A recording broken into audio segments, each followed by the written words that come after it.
everybody. This is the second part of our Cowboys, Indians, and Cold Warriors. So last week we were really focusing on cowboys and Western movies in regards to the Cold War and how the Cold War really rubbed off and how politics plays a role in Hollywood. It did then, as you well know, probably. It very much plays a role today in movies coming out. Always good to sort of see what the agenda is whenever you see a trailer of a movie, of what's going behind the scenes and what roles are being played and why movies are coming out.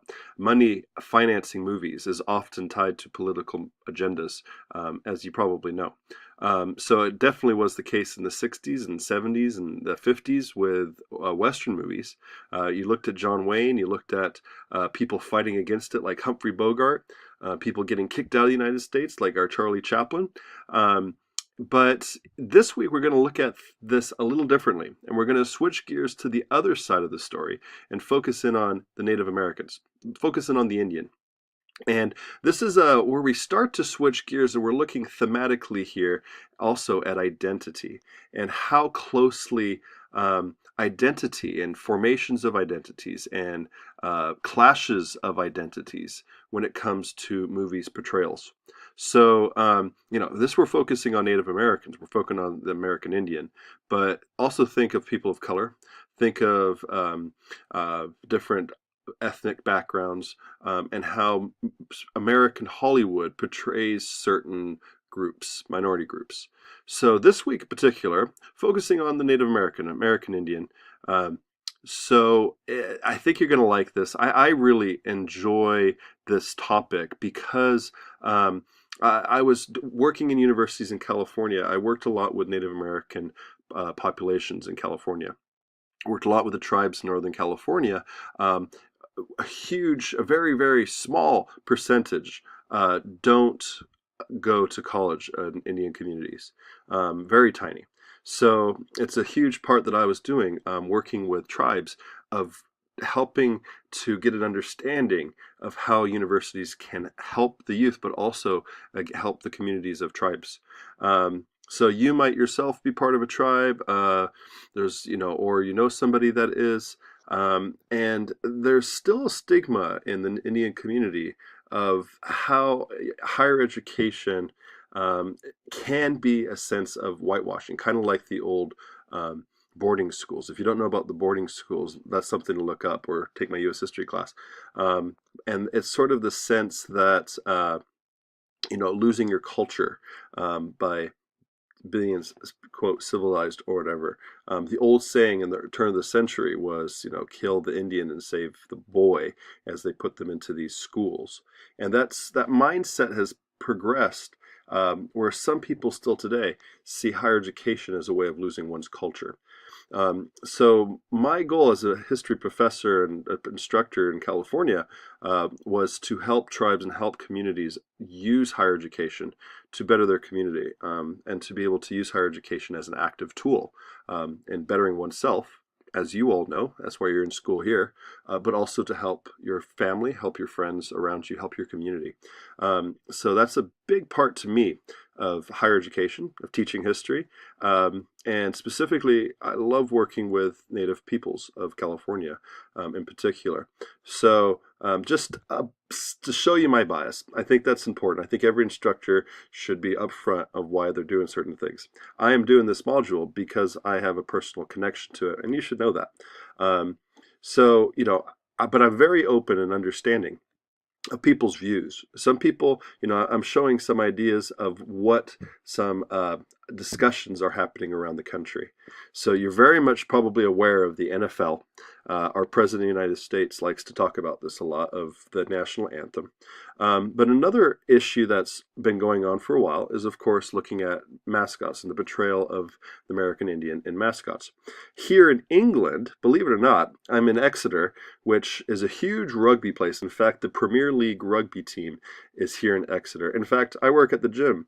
I work out the gym with the professional players and getting to know them. But the name of their team is the Exeter Chiefs. So it's right in this, it's very funny, this whole sort of talk about mascots, talk about Native American portrayal of in stereotypes. And here in England, here in my hometown, here right at the gym I go to is that happening right there. So very interesting and worth kind of showing you. But that's one part about it.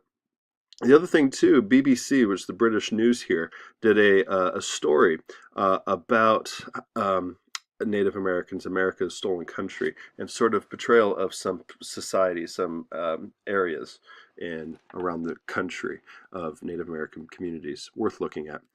And then we're going to get into how it's used in movies and how actors have spoken up on behalf of Native American peoples. Marlon Brando spoke out with his treatment of with the treatment of Native Americans.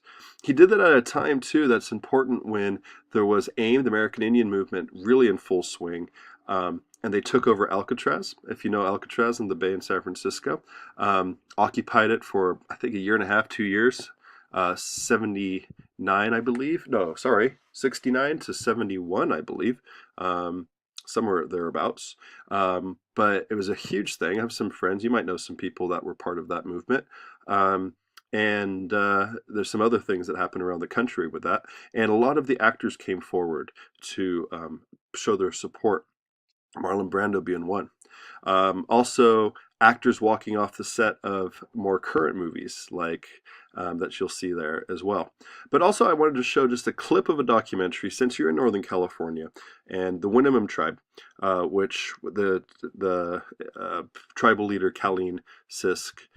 Some of you might know about this. Some of you might be hearing more about this, of dancing salmon home, of trying to bring the salmon back to the waters in and around Redding and McLeod, specifically the McLeod River. The salmon is in New Zealand now because in the late 1800s they brought it there and it flourished, but because of the dam, Shasta Dam, that salmon no longer runs. So they're working to get it back, which is part of their culture, part of their identity.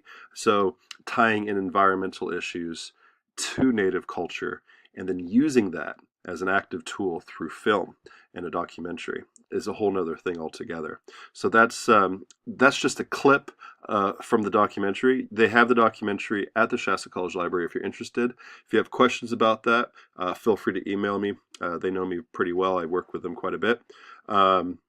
At least when I was in California, not so much now, but I still stay in contact. And then we're going to get right into our film, Real Injun. If you click on the link for Real Injun, you will see a prompt. You'll have to put in your library card, the Shasta College library card, and then it'll play the documentary for you. So very easy to do. Very happy with Carolyn at the library for getting us access to this so that you could see it. And it's about an hour and a half, I believe. It's a full-length film, but it's a documentary that shows a lot of perspective of a journey of the filmmaker trying to find this Indian that he has grown up with in movies, but he himself is an Indian. And so there's how much of what we see in the movies is truth, how much is it is manufactured, how much does this interweb of movies and reality play in the formation of identity is what we're going to be looking at, and how film really and identity working together create some interesting stuff. So that's going to be an interesting discussion. It's going to be an interesting paper. And please, whatever views you have on it, be open to other perspectives and feel comfortable to share and express your views. Okay, want to be 100% clear with that.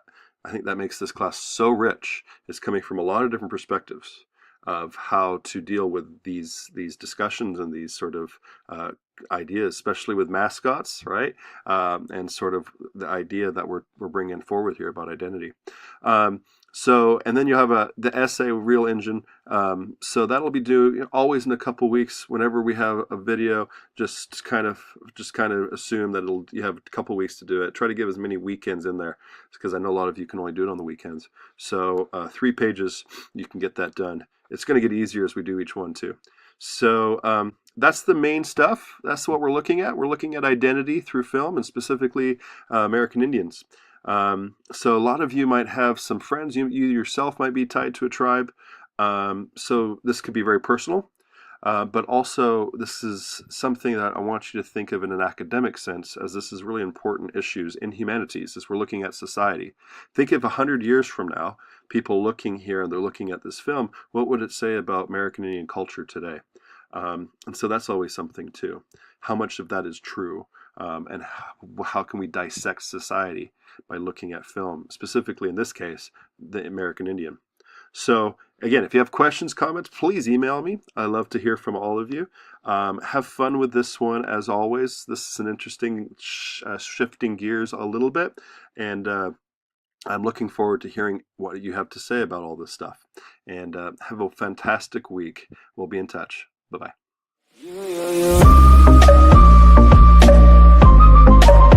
California dreaming about